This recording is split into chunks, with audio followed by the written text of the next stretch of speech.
औज़ुबिल्लाहि मिनश्शैतानिर्रजीम बिस्मिल्लाहिर्रहमानिर्रहीम वमन यतवक्कल अलल्लाहि फ़हुव हस्बुहु। इसका तर्जुमा ये है कि जिसने अल्लाह पे भरोसा किया तो फिर अल्लाह उसके लिए काफ़ी होता है। अज़ीज़ तलबा व तालिबात, खुशामदीद। लेक्चर नंबर 27 आज हम इसका आगाज़ करेंगे। आज का मौज़ूए गुफ्तगू है स्टॉर्म वाटर सीवर का डिज़ाइन। इस पे तफसीली गुफ्तगू होगी और इंशाल्लाह आज हम इसको कंक्लूड कर लेंगे। तो चलते हैं लेक्चर नंबर 27 की तरफ। डिज़ाइन ऑफ स्टॉर्म सीवर आपके कोर्स का ये सबसे पेचीदा मौजू है और मैं कोशिश करूँगा अपनी तमाम तर अपनी बिसात के मुताबिक कि मैं इसकी वजाहत आपके सामने ज़्यादा से ज़्यादा अच्छे तरीके से कर सकूँ। स्टॉर्म सीवर क्या है? स्टॉर्म सीवर वो सीवर जो रेनफॉल जब किसी इलाके पे होती है उसको कलेक्ट और डिस्पोज करने के लिए, ये हम पहले पढ़ चुके हैं। स्टॉर्म सीवर के डिज़ाइन में सबसे पहला स्टेप क्या हो सकता है? सबसे पहला स्टेप जो है वो ये हो सकता है कि हम स्टॉर्म सीवर के लिए एस्टिमेट करें कि बारिश का जो पानी है वो कितना उसमें आएगा। ये सबसे पहला स्टेप होता है स्टॉर्म सीवर के डिज़ाइन के लिए। Therefore the first step in the design of storm sewer is the estimation of storm flow. Flow कौन सा flow? Flow generated due to rainfall event. जब भी कोई रेनफॉल का इवेंट होता है, बारिश होती है, तो बारिश जब गिरती है तो फिर कुछ बारिश जज्ब होती है ज़मीन के अंदर ऐसी जगह पे जहाँ वो जज्ब हो सके, और कुछ रन ऑफ जनरेट होता है जो फाइनली किसी न किसी सीवर में या ड्रेन में जाता है। That would enter a storm sewer. लिहाजा पहला स्टेप क्या हुआ? हमने एस्टिमेट करना है कि उस सीवर में पानी कितना आएगा। इस सीवर का डिज़ाइन स्टॉर्म सीवर का सैनिटरी सीवर से बिल्कुल डिफरेंट है। वहाँ आप डिज़ाइन दूसरे तरीके से करते थे। वहाँ आपकी बेसिस होती थी पर कैपिटा वाटर कंजम्पशन। उसकी बेसिस पे आप वेस्ट वाटर फ्लो निकालते थे और फिर सीवर को डिज़ाइन करते थे, डायमीटर और स्लोप। लेकिन यहाँ जो एस्टिमेशन ऑफ फ्लो है वो रिलेटेड है बारिश से, कि बारिश कितनी हुई। Primary source of storm flow is rainfall. Rainfall वो प्राइमरी सोर्स है वाटर का जो कि स्टॉर्म सीवर के अंदर आना है। इसके लिए जो तरीका इस्तेमाल होता है वो कौन सा है? Rational method is normally used to estimate the storm flow coming in a storm sewer in a urban or semi-urban setting. Method जो इस्तेमाल होता है वो है रैशनल मेथड। अब रैशनल मेथड को अगर मैथमेटिकली लिखना चाहें तो वो एक्सप्रेशन क्या है? Q it is equal to CIA। ये रैशनल फार्मूला इसको कहते हैं। इसकी जो टर्म्स हैं मैं डिफाइन करता हूँ। क्यू वो फ्लो है जो कि किसी भी रेनफॉल इवेंट से जनरेट हुआ और वहाँ तक स्टॉर्म सीवर तक पहुँचा। इसकी जो यूनिट्स हैं हम दोनों देखेंगे, FPS में भी और SI में भी। FPS में क्यूबिक फीट पर सेकेंड जिसको हम क्यूसिक भी कहते हैं, और SI में क्यूबिक मीटर पर आवर। आगे चलते हैं। I is the intensity of rainfall. Rainfall की इंटेंसिटी FPS में इंचेस पर आवर, SI में मिलीमीटर पर आवर। और इसको डिटरमिन कैसे किया जाता है? रेनफॉल इंटेंसिटी को डिटरमिन करने के लिए एक कर्व यूज़ की जाती है जिसको इंटेंसिटी ड्यूरेशन फ्रीक्वेंसी कर्व कहा जाता है। IDF, intensity duration frequency curve. ए जो है वो एरिया है जिसके ऊपर रेनफॉल गिरती है और हम उसको कैचमेंट कहते हैं। Area upon which the rain falls and we normally refer it as the catchment area. इसको एकड़्स में या मीटर स्क्वायर में डिफाइन किया जा सकता है। C is coefficient of runoff, that is the fraction of incident rainfall which appear as surface flow। अब इसको मैं थोड़ा सा एक्सप्लेन करता हूँ, मिसाल देता हूँ आपको। बारिश के 100 कतरे मिसाल के तौर पे ज़मीन पे गिरते हैं, क्या वो 100 के 100 कतरे जो हैं वो रन ऑफ जनरेट करते हैं? नहीं, ऐसा नहीं है। कुछ ऐसे कतरे होंगे जो ज़मीन में जज्ब हो जाएंगे अगर वहाँ पे ग्रास है या वो पेव्ड सरफेस नहीं है, तो वो उसमें जज्ब हो जाएंगे, वो रन ऑफ के तौर पे अपीयर नहीं होंगे। कुछ ऐसे होंगे जो पेव्ड सरफेस पे गिरेंगे लेकिन उसके साथ कुछ ना कुछ पोर्शन स्टिक कर जाता है और कुछ पोर्शन फिर उसके ऊपर as a run off appear होता है। 100 कतरों में से फर्ज करें 40 कतरे जज्ब हो गए और 60 कतरे जो हैं वो ऊपर ज़मीन के फ्लो करना शुरू हो गए। किसी तरह की भी ज़मीन है, वो घास है, वो पेव्ड सरफेस है या किसी और तरह की ज़मीन है, वो जो appear as a run off हुए वो सी उसको जाहिर करता है कि बारिश का कितना हिस्सा एज रन ऑफ अपीयर हुआ। और ये दो चीज़ों पे डिपेंड करता है। पहली चीज़ ये है कि सॉइल टाइप क्या है। अगर पेव्ड सरफेस होगी ऑब्वियसली एब्जॉर्प्शन कम होगी और बारिश का ज़्यादा portion as run off appear हो जाएगा। और दूसरा जो फैक्टर है वो ड्रेनेज बेसन की स्लोप है। स्लोप से क्या मुराद है? अगर स्लोप माइल्ड होगी, पानी आहिस्ता आहिस्ता फ्लो करेगा, और अगर वहाँ ग्रास है तो वो ज़्यादा चांसेस है जज़ब हो जाए, उसमें पोर्शन ज़्यादा पोर्शन जज़ब हो जाए। और अगर स्लोप बड़ी स्टीप होगी तो पानी तेज़ी से फ्लो करेगा और कम चांसेस हैं या कम पोर्शन उसका एब्जॉर्ब होगा। ये दो फैक्टर आपके सामने हैं जिन पे C coefficient of runoff depend करता है। सी की वैल्यू रिपोर्टेड है लिटरेचर में डिफरेंट टाइप ऑफ सरफेसेस के लिए। अब हम उसको देखते हैं जो इस टेबल में दी गई है। इस टेबल में दो कॉलम हैं, एक लैंड यूज़ है और दूसरा सी की वैल्यू है। लैंड यूज़ से मुराद ये है कि ये लैंड किस पर्पस के लिए इस्तेमाल हो रही है। रेजिडेंशियल एरिया दो किस्म के हो सकते हैं, हाई वैल्यू या लो वैल्यू डिस्ट्रिक्ट। तो सी की वैल्यू ऐसे एरियाज़ के लिए 0.4 से लेके 0.7 तक रेंज करती है। इससे क्या मुराद है?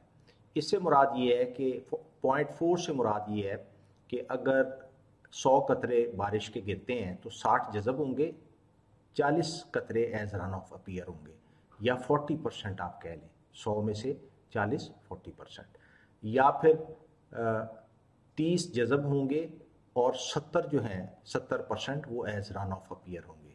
हम देख लेते हैं हाई वैल्यू डिस्ट्रिक्ट जो एरियाज़ हैं उसमें आमतौर पे लॉन्स ज़रा बड़े होते हैं और अनपेव्ड एरिया ज़्यादा होता है, तो उसमें ज़्यादा पानी जज़ब हो जाएगा और कम एज रन ऑफ अपीयर होगा। हो सकता है उसके लिए 0.4 एक सूटेबल वैल्यू हो। लो वैल्यू डिस्ट्रिक्ट जो है उसमें लॉन्स वगैरह आमतौर पे नहीं होते और पेव्ड एरिया होता है, तो उसमें ज़्यादा पानी एज रन ऑफ अपीयर होगा, क्योंकि जज़ब होने के जो ऐसी जगहें जहाँ वो जज़ब हो जाए वो कम होती हैं, तो हो सकता है उसके लिए 0.7 सूटेबल हो। ये रेंज लिटरेचर में दी जाती है और आप अपने एरिया को मद्देनज़र रखते हुए कोई सूटेबल वैल्यू अडॉप्ट कर लेते हैं। इसी तरह कमर्शियल एंड बिजनेस एरिया के लिए सी की वैल्यू 0.85 है। मीन्स 85% जो रेन उस पर गिरेगी, उस एरिया पे फॉल होगी, वो 85% एज रन ऑफ अपीयर होगी, सिर्फ 15% जज़ब होगी। आगे चलते हैं, ओपन स्पेसेस, इसमें पार्क्स, सिमेट्रीज, कब्रिस्तान, लॉन्स, गोल्फ कोर्सेज, मीडोज़, चरागाहें ये आ जाती हैं। इसमें आप देखें कि क्योंकि इसमें एब्जॉर्प्शन बहुत ज़्यादा होगी, लिहाजा आप देखें कि जो सी की वैल्यू है वो काफ़ी कम है। 20% से लेके 30% तक बारिश as a run off appear होगी, बाकी सारी की सारी जज़ब हो जाएगी। Next is impervious areas. इसमें पार्किंग लॉट्स आ जाती हैं, रूफ टॉप आ जाती है, सड़कें आ जाती हैं। यहाँ पे मोस्टली बारिश का एज रन ऑफ अपीयर होगा। आप देखें वैल्यू सी की काफ़ी हाई है, 70 से लेके 90% तक पानी ऐसे जगहों पे अगर वो बारिश की सूरत में गिरे तो वो एज रन ऑफ अपीयर होगा और थोड़ा पोर्शन उसका जज़ब होगा। Steep wooded hill side slopes, slope जो 10% से ज़्यादा हो तो वहाँ सी की वैल्यू आप 0.5 ले सकते हैं। ये वो वैल्यू हैं जो सी की लिटरेचर में रिपोर्टेड है। इसके अलावा डिज़ाइन क्राइटेरिया में भी अगर आप देखें, public health engineering design criteria में वहाँ सी की वैल्यूज़ दी हुई हैं। आपकी बुक के अंदर भी, टेक्स्ट बुक के अंदर भी सी की वैल्यूज़ का एक अलग टेबल दिया है। वो ज़रा ज़्यादा एलेबोरेटेड है, मैंने यहाँ उसको थोड़ा सा कंसाइज कर दिया है। If A given area has multiple land uses, अब एक सिचुएशन ऐसी आ गई है कि आपने एक कम्युनिटी के लिए, एक शहर के लिए, एक गांव के लिए स्टॉर्म सीवर डिज़ाइन करना है और वहाँ हर तरह का एरिया है। आप फिर सी की वैल्यू कैसे लेंगे, ये तरीका आपको यहाँ बताया गया है। Then composite runoff coefficient may be calculated, it is the average weighted coefficient. वो कैसे निकालेंगे, ये आपको इक्वेशन दी गई है। कंपोजिट सी फर्ज करें A1 वो एरिया है जो रेजिडेंशियल एरिया है, तो इसके लिए आप सी की वैल्यू अडॉप्ट कर लें और मल्टीप्लाई करें A1 into C1। A2 commercial area है, इसके लिए सी की वैल्यू अलहदा होगी, तो आप वो एरिया कैलकुलेट करें और सी की वैल्यू से मल्टीप्लाई कर दें। प्लस A3 ये एरिया ओपन है, कोई सिमेट्री हो सकती है, कोई लॉन हो सकता है, कोई प्लेग्राउंड्स हो सकते हैं। आप उनका एरिया डिटरमिन करें और उसकी जो रेलेवेंट सी वैल्यू है उससे मल्टीप्लाई करें। इन तीनों को आप जमा करके total area A1 plus A2 plus A3 पे डिवाइड कर दें, तो ये उस एरिया की कंपोजिट सी वैल्यू आ जाएगी। इसको आप इस्तेमाल कर सकते हैं। अब हम चलते हैं एक बड़े अहम मौजू की तरफ और वो है intensity, duration, frequency, IDF curves. ये क्या होती है?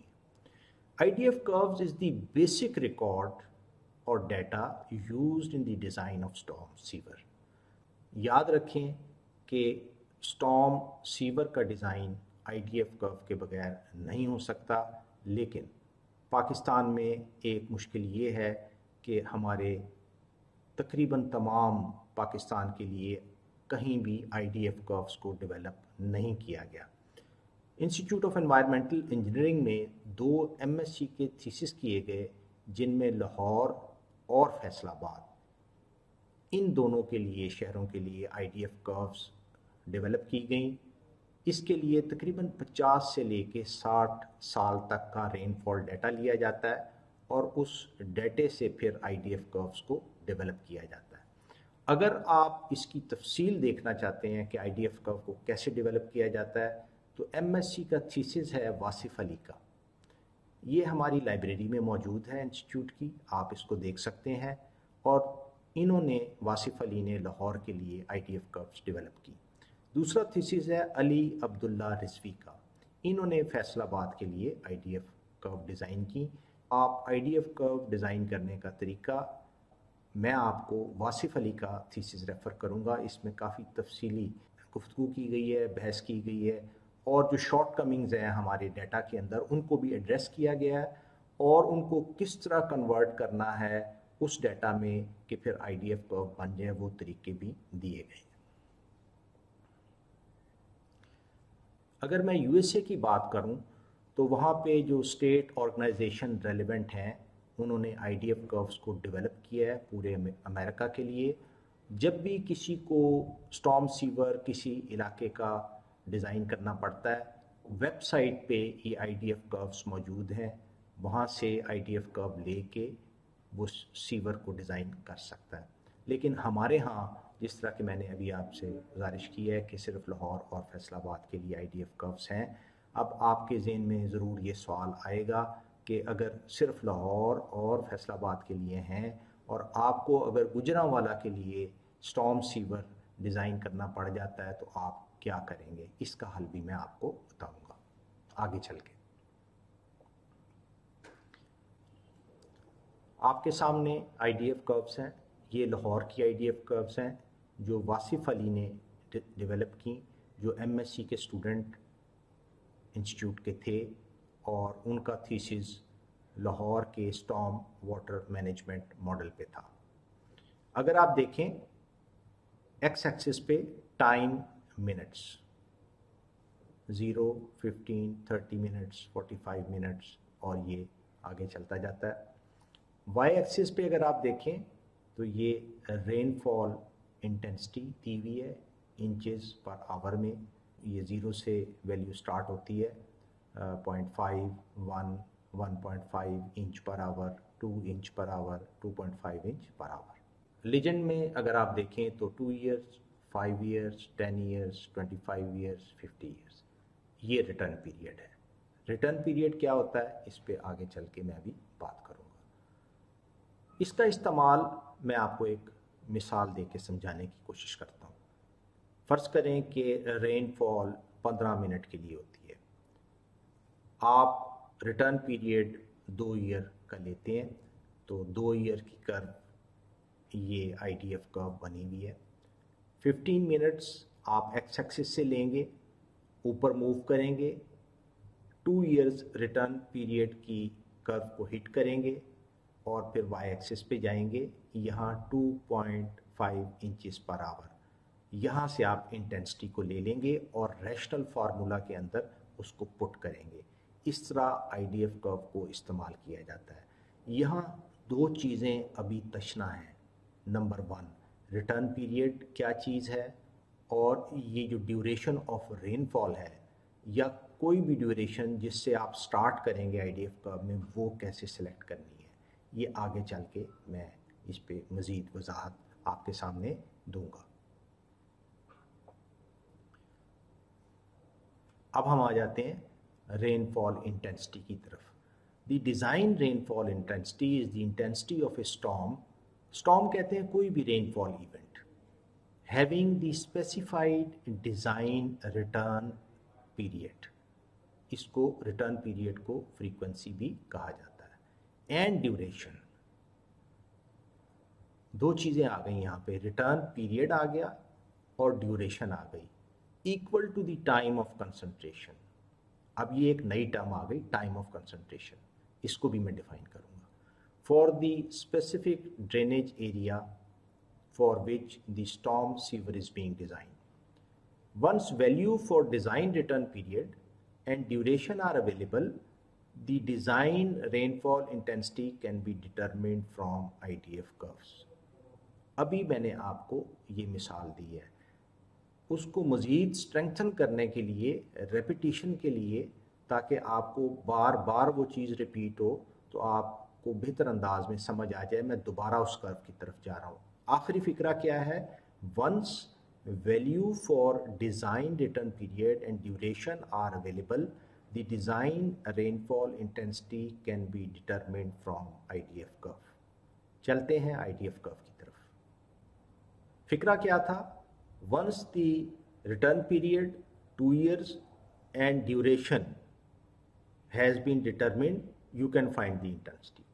अब यहाँ अगर ड्यूरेशन 15 मिनट्स है स्टॉर्म की या रेनफॉल इवेंट की, रिटर्न पीरियड 2 ईयर्स आपने फिक्स किया है, तो इंटेंसिटी 2.5 इंचेस पर आवर, इस तरह आप डिटरमिन करते हैं। अभी इसकी काफ़ी मज़ीद वजाहत आपके सामने आएगी इंशाल्लाह। मुझे उम्मीद है कि ये बिल्कुल क्लियर हो जाएगी। चलते हैं वापस वहीं पे जहाँ से हमने छोड़ा था। ये तो डिफ़ाइन हो गई रेनफॉल इंटेंसिटी। इसमें एक नई टर्म आई रिटर्न पीरियड की, टाइम ऑफ कंसंट्रेशन की। सबसे पहले हम देख लेते हैं रिटर्न पीरियड क्या होता है। Return period, by return period recurrence frequency of a given storm means the time interval during which the given storm is likely to be equaled or exceeded, likely to be equaled or exceeded. Thus, if the return period of a storm sewer is 5 years, then the storm water flow should back up into the manhole because the pipe capacity has been exceeded only once after 5 years on average. वजाहत मज़ीद इसकी अभी मैं करता हूँ। अब देखिए, आमतौर पे आपको ये कहा जाता है कि ये ऐसी बारिश थी जो 100 साल पहले आई थी। तो ये जो 100 साल पहले कहते हैं वो रिटर्न पीरियड होता है। अब इसका क्या मतलब है कि वो बारिश जो 100 साल पहले आई थी वो दोबारा उतनी ही बारिश हुई है और वो बड़ी तबाही मच गई। आप ये जो रिटर्न पीरियड है, जब सीवर को, स्टॉर्म सीवर को डिज़ाइन करते हैं तो आप रिटर्न पीरियड को फिक्स करते हैं 2 साल। 2 साल में वो हो सकता है एक बारिश ऐसी हो जिसमें वो सीवर पॉन्ड अप हो और वो पानी गलियों में थोड़ी देर के लिए खड़ा और फिर ड्रेन हो जाए। अगर आप 10 साल का रिटर्न पीरियड फिक्स करते हैं डिज़ाइन के लिए, तो हो सकता है 10 साल में सिर्फ एक बार ऐसा इवेंट हो। अगर आप 25 साल रिटर्न पीरियड सेलेक्ट करते हैं तो हो सकता है 25 साल में एक इवेंट ऐसा हो जिसमें पानी पॉन्ड अप हो, गलियों में थोड़ी देर के लिए खड़ा हो।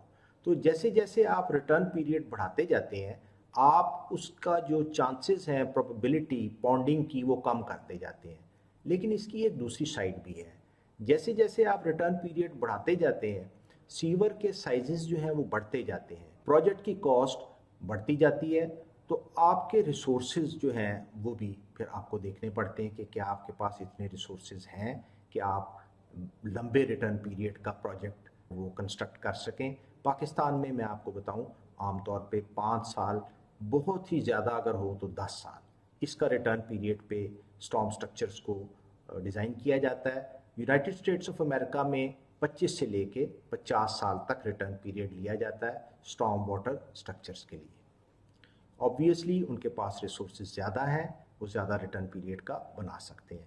हम ये एक्सेप्ट कर लेते हैं कि 5 साल में एक बार हमें पॉन्डिंग का सामना करना पड़ेगा, कोई बात नहीं, वो हम कर लेंगे। लेकिन क्योंकि हमारे पास इतने पैसे नहीं हैं, हमारे पास इतनी कॉस्ट नहीं है, इतने रिसोर्सेज नहीं हैं, हम ज़्यादा रिटर्न पीरियड का नहीं बना सकते। आगे चलते हैं। The design return period for storm water management structures is typically specified by a state or local agency. अब ये रिटर्न पीरियड कौन फिक्स करता है? मैं फिक्स करूँगा या आप एज ए डिज़ाइनर फिक्स करेंगे? नहीं, ऐसा नहीं है। ये स्टेट फिक्स करती है कि आप जो भी स्टॉर्म स्ट्रक्चर बनाएंगे या स्टॉर्म सीवर डिज़ाइन करेंगे उसको इतने रिटर्न पीरियड के लिए डिज़ाइन करेंगे। ये स्टेट की तरफ से बाकायदा एक इंस्ट्रक्शन इशू होती है जिसको डिज़ाइनर को फॉलो करना पड़ता है। In Pakistan usually 5 year return period is used. Higher is the return period, more will be the flow and larger would be the size of sewer and its cost. In USA usually 25 to 50 year return period is adopted. मुझे उम्मीद है कि आपको return period क्या है। Return period ये है कि अगर 5 साल का रिटर्न पीरियड है तो 5 साल में एक मौका ऐसा आएगा जब बारिश इतनी होगी कि आपका सीवर पॉन्ड अप होगा, चोक होगा, थोड़ा सा गलियों में पॉन्डिंग होगी, मे बी 2 या 3 आवर्स के लिए, और फिर आहिस्ता आहिस्ता वो डाउन होगी और ख़त्म हो जाएगी। ये है रिटर्न पीरियड। इसकी मिसाल मैंने आपको ये दी थी कि आप ख़बरों में अक्सर ये सुनते हैं कि ये जो बारिश थी ये इसने 100 साल रिकॉर्ड भी तोड़ दिया है, या पिछले 100 साल में 100 साल पहले इतनी बारिश हुई थी जितनी आज हुई है, ज़्यादा बारिश।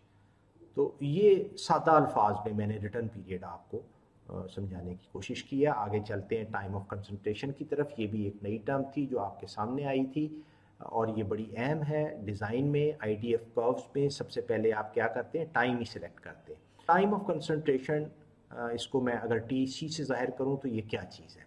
Definition: it is the time required for the maximum run off to develop in a watershed. Watershed कहते हैं कोई भी कैचमेंट एरिया। अगर आप हाउसिंग सोसाइटी जिस तरह आप ये डिज़ाइन कर रहे हैं तो ये आपका कैचमेंट एरिया है। अगर पूरा शहर है तो वो आपका कैचमेंट एरिया है। That finally reaches the storm sewer to generate maximum flows in it. तो टाइम ऑफ कंसंट्रेशन वो टाइम है जिसमें मैक्सिमम स्टॉर्म फ्लो डेवलप होता है और क्योंकि वो सबसे क्रिटिकल होता है इसलिए आपको सीवर का जो साइज़ है, डायामीटर है, वो उस हवाले से सेलेक्ट करना पड़ता है जो कि उस मैक्सिमम स्टॉर्म फ्लो को ले सके। मैथमेटिकली अगर इसको मैं और ग्राफिकली आपके सामने एक्सप्लेन करूं तो इस फिगर के ज़रिए शायद मैं आपको समझा पाऊं।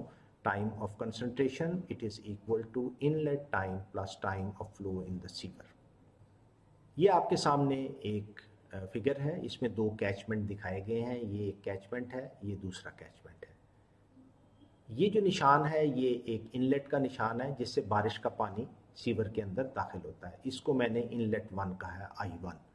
यहाँ एक और इनलेट है जिससे फिर बारिश का पानी इस कैचमेंट का सीवर के अंदर दाखिल होता है। इसको मैंने I2 लिखा है, यानी इनलेट 2। अब मैं पहले कैचमेंट 1 की बात करता हूँ। फर्ज करें बारिश हो रही है।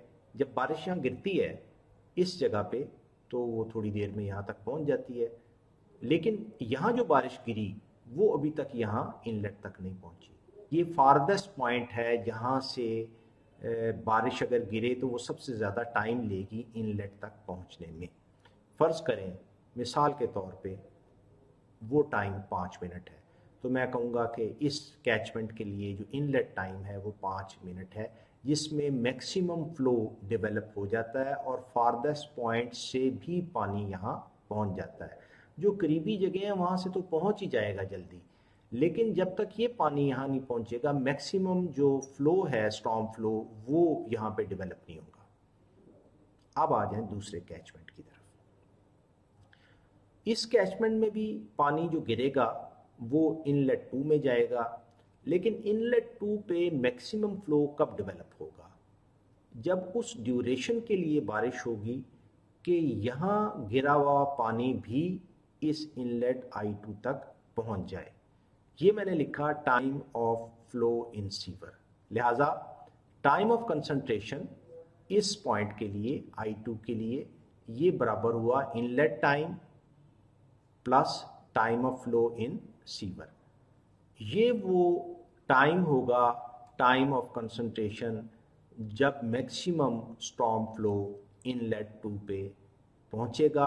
और हमें वो डिटरमिन करना है क्योंकि इससे आगे जो सीवर चलेगा हम उसको उस फ्लो के मुताबिक जो मैक्सिमम फ्लो डेवलप होगा डिज़ाइन करेंगे, उसका डायमीटर डिटरमिन करेंगे। Inlet time is the time required for rain water to flow from the farthest point to the sewer inlet. ये मैं पहले डिफाइन कर चुका हूँ। Usually inlet time 3 to 20 minutes. अब ये कहाँ से आ गया? असल में बार बार जब एक चीज़ डिज़ाइन होती है सिटी के अंदर, मुख्तलिफ जगह के अंदर, तो आप एक अंदाज़ा लगा सकते हैं कि जो लेआउट सीवर का होता है, स्टॉर्म सीवर का, और जो इनलेट्स की पोजीशन होती है, कहीं 3 मिनट लगते हैं, कहीं 4 मिनट लगते हैं, कहीं 10 मिनट लगते हैं और 20 मिनट तक ज़्यादा से ज़्यादा लगते हैं कि मैक्सिमम स्टॉर्म फ्लो डेवलप हो जाता है। ये एक्सपीरियंस की बेस पे है। Consider the rectangular watershed shown below. अब आप इस रेक्टेंगुलर वाटरशेड को देखें, इसमें 3 कैचमेंट्स हैं, C, B एंड A। फर्ज करें बारिश यहाँ से लेके यहाँ तक 5 मिनट में पहुँचती है, यहाँ से लेके यहाँ तक फिर 5 मिनट, और फिर नेक्स्ट जो है फासला वो फिर 5 मिनट में तय करती है। तो अगर रेनफॉल की ड्यूरेशन 5 मिनट होगी तो इनलेट पे मैक्सिमम रन ऑफ डेवलप नहीं होगा। अगर 10 मिनट होगी तो फिर भी नहीं होगा, क्योंकि 10 मिनट में भी यहाँ वाली बारिश जो है वो यहाँ नहीं पहुँच सकेगी और बारिश बंद हो जाएगी। जो बारिश 15 मिनट ड्यूरेशन के लिए होगी उसमें ये वाला पानी इस कैचमेंट का, इस कैचमेंट का और इस कैचमेंट का भी यहाँ पहुँच जाएगा। 15 मिनट बारिश की वो ड्यूरेशन है जो इस इनलेट पे मैक्सिमम रन ऑफ जनरेट करेगी या स्टॉर्म फ्लो जनरेट करेगी, और ये सीवर जो डिज़ाइन होना है इस इनलेट का वो उस मैक्सिमम स्टॉर्म फ्लो को उसमें लेने की कैपेसिटी होनी चाहिए।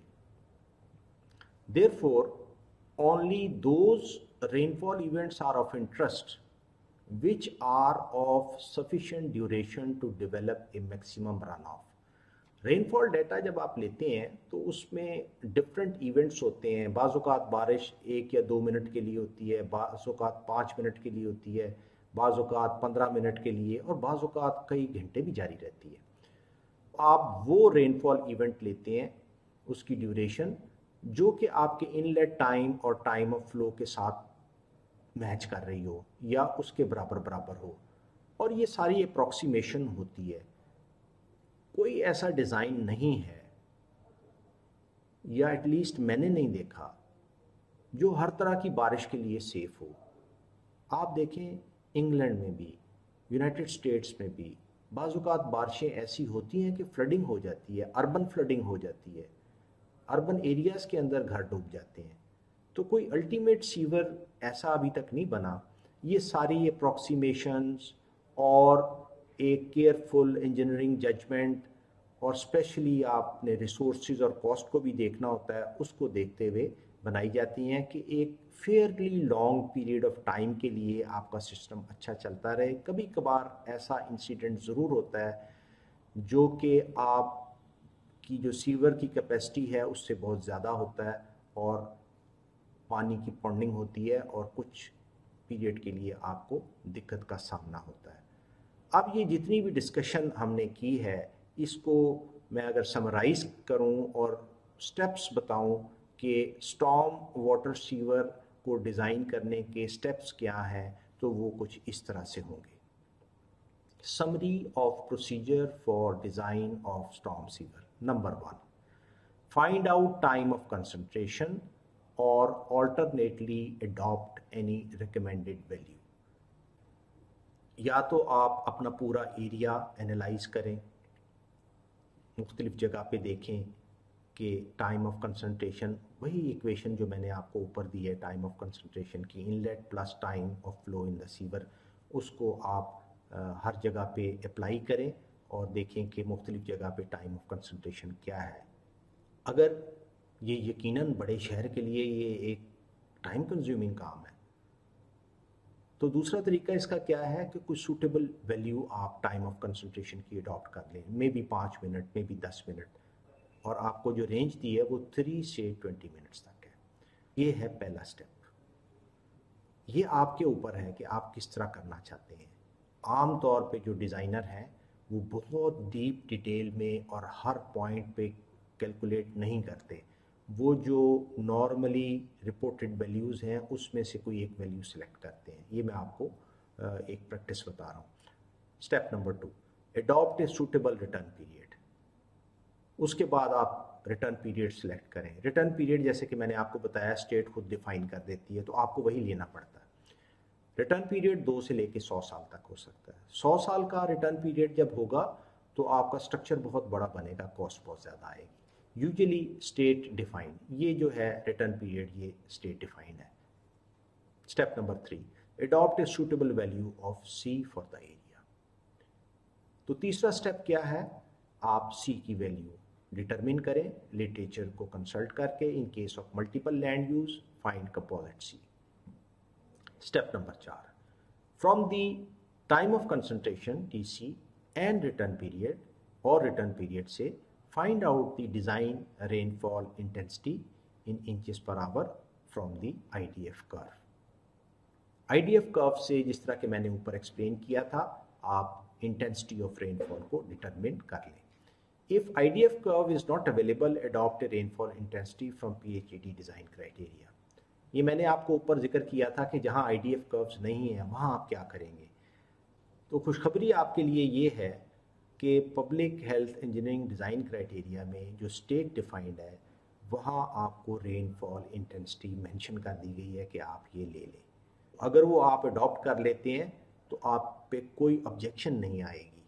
तो ये सबसे आसान तरीका है। अगर IDF कर्व है तो प्रोफेशनल तरीका मैं आपको बता रहा हूँ, प्रोफेशनल तरीका जो पूरी दुनिया में डेवलप्ड कंट्रीज़ में इस्तेमाल होता है, वो IDF कर्व को यूज़ करके डिज़ाइन करने का है। लेकिन पाकिस्तान में क्योंकि डिज़ाइन क्राइटेरिया में इंटेंसिटी दे दी है, आप उसको भी इस्तेमाल कर सकते हैं और आप पे कोई ऑब्जेक्शन नहीं आ सकती। To find out design rainfall intensity is the most complicated step in the application of Fresnel formula। यही मैंने पहले आपसे अर्ज़ की थी कि आईडीएफ कर्व्स डेवलप करना अगर आप खुद करते हैं, वासिफ अली का थीसिस देख लें, उसमें बहुत टाइम कंज्यूम हो जाता है। अमेरिका में बड़ी आसानी है, हर जगह पे आईडीएफ कर्व्स बनी हुई हैं, डिपार्टमेंट्स ने, जो स्टेट डिपार्टमेंट है उन्होंने बनाई हुई हैं, वेबसाइट्स पे रखी हुई हैं। कोई भी डिज़ाइनर, कोई भी कंसल्टेंट जब डिज़ाइन करने लगता है तो उनसे मदद लेता है और अपना स्टॉर्म सीवर डिज़ाइन कर सकता है। Step number 5, use rational formula to find the design storm flow for the sewer और द ड्रेन। फाइनली जब आप ये सारी चीज़ें मालूम कर लें, आप डिटरमिन कर लें कि स्टॉर्म फ्लो कितना है, उसके बाद रेनफॉल इंटेंसिटी, उसके बाद एरिया कैचमेंट का, रैशनल फार्मूला है Q, it is equal to C I A. C is the coefficient of runoff, I is the intensity of rainfall and A is the catchment area. Q जब determine हो जाएगा तो फिर आप pipe को design कर सकेंगे। स्टॉर्म वाटर स्ट्रक्चर्स, सीवर्स या ड्रेन्स को डिज़ाइन करने के लिए सॉफ्टवेयर भी अवेलेबल हैं। एक सॉफ्टवेयर है जिसका नाम है storm water management model, SWMM 5.0। It is a dynamic model developed by US EPA। आप जो वाटर सप्लाई के लिए EPA नेट यूज़ कर रहे हैं वो भी US EPA का डिज़ाइन किया हुआ है और फ्रीवेयर है, फ्री ऑफ कॉस्ट अवेलेबल है। ये भी SWMM भी US EPA का डिज़ाइन किया हुआ है और फ्रीवेयर है, आपको ये फ्री मिल जाएगा। For studying the urban storm water drainage system, the model employs various inputs for modeling runoff generation and transport. इसमें आप काइंडली वासिफ का और अली अब्दुल्ला का देख लें थीसिस। SWMM जो है वो ज़रा पेचीदा है EPA नेट से, उसमें इनपुट काफ़ी ज़्यादा पैरामीटर्स आपको करने पड़ते हैं, काफ़ी टाइम कंज्यूम होता है आपको पैरामीटर को इनपुट करने में। लेकिन once you input the parameter, उसके बाद पूरा सिस्टम मॉडल हो जाता है कि अगर ये रेनफॉल है तो डायमीटर क्या आएगा, पॉन्डिंग कितनी देर के लिए होगी। It's a very good software. आपके सामने एक पूरी पिक्चर आ जाती है और आप डिफरेंट ऑप्शंस पे काम कर सकते हैं और उनकी कॉस्ट निकाल सकते हैं। मैनुअली ये काम करना बहुत मुश्किल है। हमारे डिपार्टमेंट में डॉक्टर गुलाम हुसैन जो हैं वो काफ़ी प्रोफिशेंट हैं SWMM को रन करने में। अगर आपको कभी कोई मदद चाहिए हो तो आप उनसे ले सकते हैं। मुझे ये सॉफ्टवेयर नहीं आता SWMM। अब आ जाएं एक डिज़ाइन एग्जांपल की तरफ जिसमें हम एक स्टॉर्म सीवर को डिज़ाइन करेंगे, बल्कि ए सेट ऑफ स्टॉर्म सीवर्स को डिज़ाइन करेंगे। Problem statement: A storm drainage system has been shown in the figure below. Velocity in sewer is 3 feet per second. Velocity आपको दे दी गई है। Other relevant data R. Data के साथ मैंने R का लफ्ज़ क्यों यूज़ किया है, इसका क्यों नहीं किया? इसकी वजह यह है कि डाटा प्लूरल है, प्लूरल के साथ आप इसको नहीं यूज़ कर सकते, इसलिए R का इस्तेमाल किया। Reach 1, manhole 1 to 2, it is equal to 400 feet. Time of flow in pipe is 2.22 minutes. कुछ वैल्यूज़ इसमें दे दी गई हैं आपको आसानी के लिए। उसके बाद रीच 2, ये रीच 2 जो है ये मैनहोल 2 से लेके मैनहोल 3 तक है। ये 600 फीट इसकी लेंथ है। टाइम ऑफ फ्लो पाइप में 3.33 मिनट्स है। मैं अभी फिगर पे जाके हर चीज़ आपको एक्सप्लेन करूँगा, अभी सिर्फ मुझे प्रॉब्लम स्टेटमेंट पढ़ने की इजाज़त दें। रीच 3, मैनहोल 3 से लेके मैनहोल 4 तक 600 फीट लॉन्ग। इसमें जो टाइम ऑफ फ्लो है वो 3.33 मिनट्स है। Find out the maximum storm flow and pipe diameter for each reach. Location Lahore है, लिहाजा हम लाहौर की IDF कर्व को इस्तेमाल करेंगे। Adopt a return period of 5 years. 5 years का रिटर्न पीरियड जो कि स्टेट ने अनाउंस किया हुआ है वो हम इस्तेमाल करेंगे। Manning's coefficient of pipe is 0.013, तो RCC पाइप है, इनका मैनिंग्स कोएफिशिएंट 0.013 है। अब मैं आपको फिगर को एक्सप्लेन करता हूँ। ये एक कैचमेंट है, इसका एरिया A1 के बराबर है। ये कितना एरिया है? 2.47 एकड़। C1 की वैल्यू 0.4 है, इनलेट टाइम 15 मिनट्स है। ये सबसे दूर वाला जो कोना है, यहाँ तक पहुँचने में 15 मिनट लगते हैं। ये कैचमेंट 2 है, एरिया A2, ये एरिया 3.7 एकड़्स है, इसकी सी वैल्यू 0.3 है और इसमें इनलेट टाइम 17 मिनट्स है। ऑब्वियसली ये एरिया बड़ा है तो इनलेट टाइम भी इसका पिछले कैचमेंट से ज़्यादा होगा। कैचमेंट 3, एरिया A3, ये 4.94 एकड़्स है, सी की वैल्यू 0.2 है। हो सकता है यहाँ ओपन एरिया हो, ग्रास हो बहुत ज़्यादा। Inlet time is 20 minutes. ये मैनहोल 1 है, ये पानी सारा का सारा बह के इसमें आएगा और फिर इस पाइप में ये चलना शुरू हो जाएगा। ये सीवर है, स्टॉर्म सीवर है। ये मैनहोल 2 है, ये मैनहोल 3 है, ये मैनहोल 4 है। ये टुकड़े सीवर के लगे हुए हैं, पीसेस। ये भी स्टॉर्म सीवर है, ये भी स्टॉर्म सीवर है, ये भी स्टॉर्म सीवर है। अब हम आते हैं इसके सोल्यूशन की तरफ। सोल्यूशन अगेन हम एक हाइड्रोलिक स्टेटमेंट जिस तरह पहले हमने बनाई थी उसी तरह एक स्टेटमेंट हाइड्रोलिक बनाएंगे ताकि डिज़ाइन में आसानी हो। इसके हाइड्रोलिक स्टेटमेंट के 11 कॉलम्स हैं। सबसे पहला कॉलम फ्रॉम मैनहोल, दूसरा टू मैनहोल। तो मैनहोल 1 से लेके 2 तक, मैनहोल 2 से लेके 3 तक, मैनहोल 3 से लेके 4 तक। ड्रेनेज एरिया इस लाइन पे वो यहाँ से हम देख सकते हैं दिया हुआ है 2.47 एकड़्स, और 2 to 3 जो लाइन है उस पे जो एरिया कंट्रीब्यूट करेगा वो 3.7 एकड़्स है, और 3 से लेके 4 तक, यहाँ से लेके यहाँ तक जो लाइन है ये एरिया उसमें कंट्रीब्यूट करेगा और एरिया है 4.94 एकड़्स। सी की वैल्यू ये भी दी गई है, ये हम लिख देंगे यहाँ पे हर एरिया के लिए। ये प्रोडक्ट है ए और सी का, इस एरिया को सी से मल्टीप्लाई किया गया है, तो ये प्रोडक्ट कॉलम नंबर 5 में लिख दिया जाएगा। कॉलम नंबर 6 में सिग्मा AC है। यहाँ पे जो एरिया है उससे कोई प्रीवियस एरिया नहीं है, इसलिए 0.998 यहाँ पे आ जाएगा।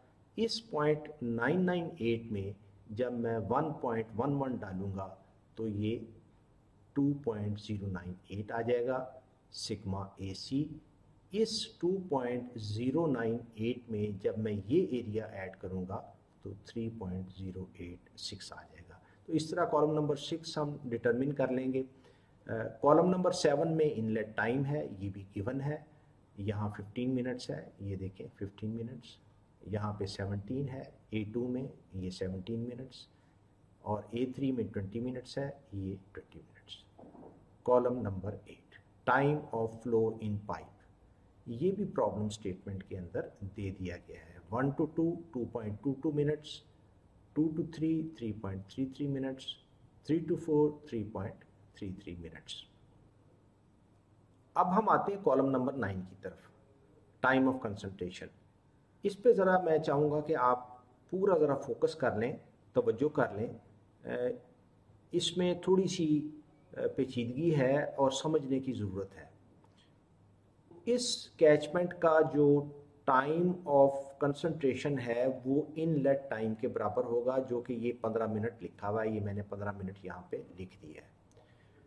अब नेक्स्ट जो कैचमेंट है उसके लिए ये जो जगह है यहाँ पे, इस पे जो टाइम ऑफ कंसंट्रेशन होगा वो इनलेट टाइम इस एरिया का और प्लस ये जो वेस्ट वाटर इसमें फ्लो कर रहा है वो कितनी देर में फ्लो करके यहाँ तक पहुँचेगा, वो टाइम ऑफ कंसंट्रेशन होगा इस मैनहोल के लिए जब मैक्सिमम स्टॉर्म फ्लो यहाँ पे डेवलप होगा।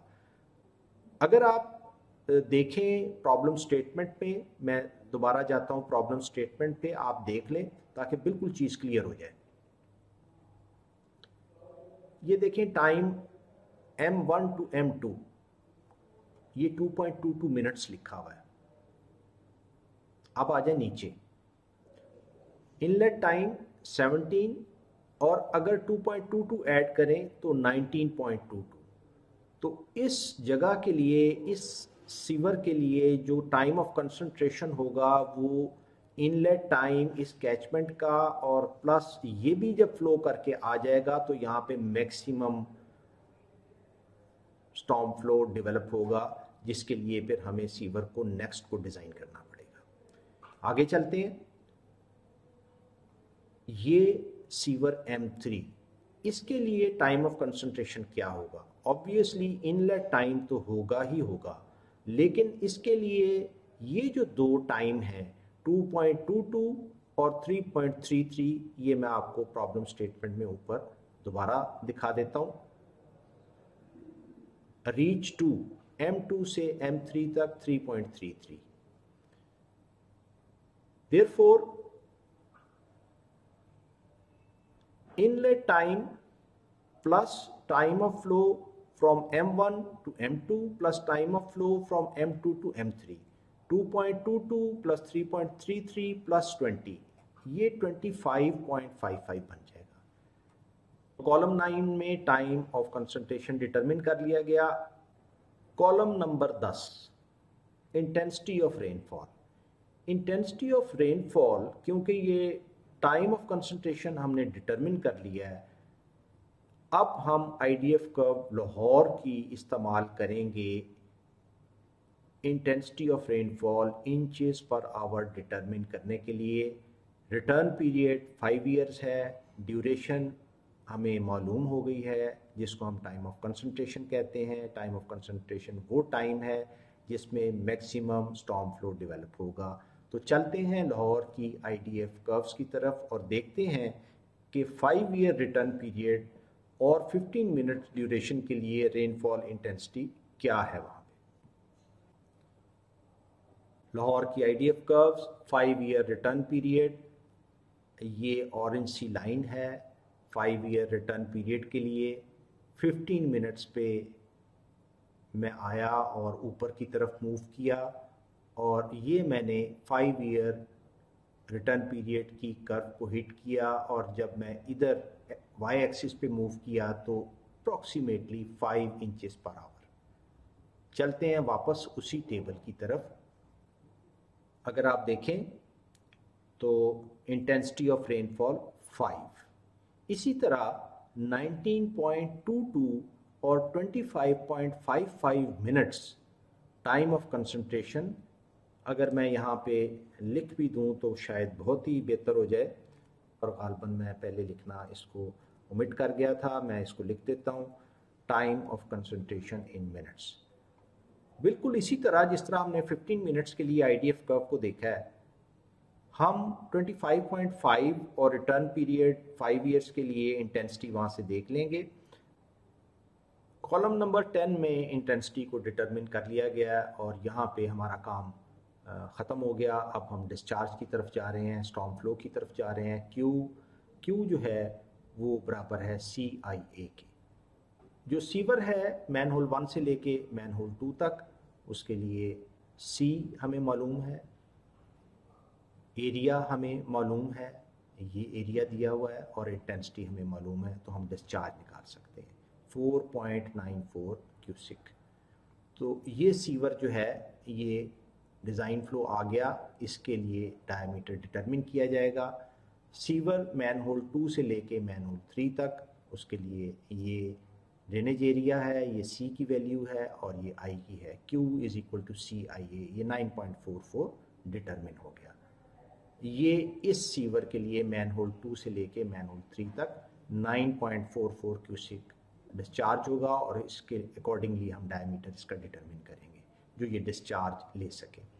फाइनली मैनहोल 3 से लेके मैनहोल 4 तक drainage area 4.94, C 0.2, intensity 3.5 inch per hour, discharge Q is equal to CIA 10.8 cusec. इस तरह हमने डिज़ाइन फ्लोज इन सब स्टॉर्म सीवर्स के निकाल लिए और अकॉर्डिंगली हम डायमीटर को डिटरमिन कर सकते हैं और ये कहा जाता है सीवर का डिज़ाइन फ्लो। और आपके इल्म में है कि स्टॉर्म सीवर के लिए जो सेल्फ क्लिनजिंग वेलोसिटी है वो 3 फीट पर सेकेंड है। 3 फीट पर सेकेंड को लेते हुए आप बैक कैलकुलेशन टेबल डेवलप कर सकते हैं और वहाँ से आप डायामीटर सिलेक्ट कर सकते हैं। बाकी प्रोसीजर इसका वही है जो कि सैनिटरी सीवर का था। तो यहाँ हमने मुकम्मल कर लिया डिज़ाइन ऑफ स्टॉर्म सीवर्स को। डियर स्टूडेंट्स, हम कंक्लूड करते हैं लेक्चर नंबर 27 को। आज का मौजू था design of storm sewers. Storm sewer को डिज़ाइन करने का जो फार्मूला हम इस्तेमाल करते हैं अर्बन और सेमी अर्बन एरियाज़ में, उसको रैशनल फार्मूला कहते हैं। Rational formula it is equal to Q is equal to CIA। Q is the storm flow, C is the coefficient of runoff, I is the intensity of rainfall and A is the catchment area। आमतौर पे डिज़ायरेबली तो इसको IDF curves पे design करना चाहिए उसको इस्तेमाल करते हुए, लेकिन हमारे यहाँ पाकिस्तान में क्योंकि सिर्फ लाहौर के लिए और फैसलाबाद के लिए IDF कर्व्स मौजूद हैं और वो भी इंस्टीट्यूट ने डेवलप की MSc थीसिस के थ्रू, इसके अलावा आपको IDF कर्व्स नहीं मिलेंगी। तो आप रेनफॉल इंटेंसिटी की जो सिलेक्शन है वो public health engineering design criteria से कर सकते हैं। इंटेंसिटी जब सिलेक्ट हो गई, कैचमेंट एरिया आपको पता होता है, आप डिटरमिन कर सकते हैं, और C की वैल्यू वो आप लिटरेचर से ले सकते हैं। आप स्टॉर्म फ्लो निकाल सकते हैं। जब स्टॉर्म फ्लो निकाल लेते हैं तो फिर आप सीवर का डायमीटर स्टॉर्म सीवर का निकाल सकते हैं, और इसके लिए भी आमतौर पे एक हाइड्रोलिक स्टेटमेंट बना ली जाती है, जैसा कि आपके सामने इस लेक्चर में आई। आपसे मैं इजाज़त लूँगा। अपना ख्याल रखें। यकीनन कोरोना के दौरान ऑनलाइन क्लासेस आपके लिए काफ़ी दिक्कत का बाइस भी हैं, और आप कैंपस की लाइफ को मिस भी करते हैं। और मैं आपको ये यकीन से कहना चाहता हूँ कि हम भी आपको बहुत मिस करते हैं, और हमें भी ये तरीका उस तरह पसंद नहीं है जिस तरह के हम आपको क्लास में पढ़ाते थे, आपसे इंटरेक्ट करते थे। तो मुझे उम्मीद है कि अल्लाह ताला इस मुश्किल को आसान करे और ये वबा जल्द अज जल्द इससे हमारी खलासी हो। उस वक्त तक आप अपना ख्याल रखें। अल्लाह ताला आपकी हिफाजत फरमाए। अल्लाह ताला कामयाबी आपका मुकद्दर करे। दीन और दुनिया दोनों की फलाह आपको नसीब हो। अस्सलामु अलैकुम व रहमतुल्लाह।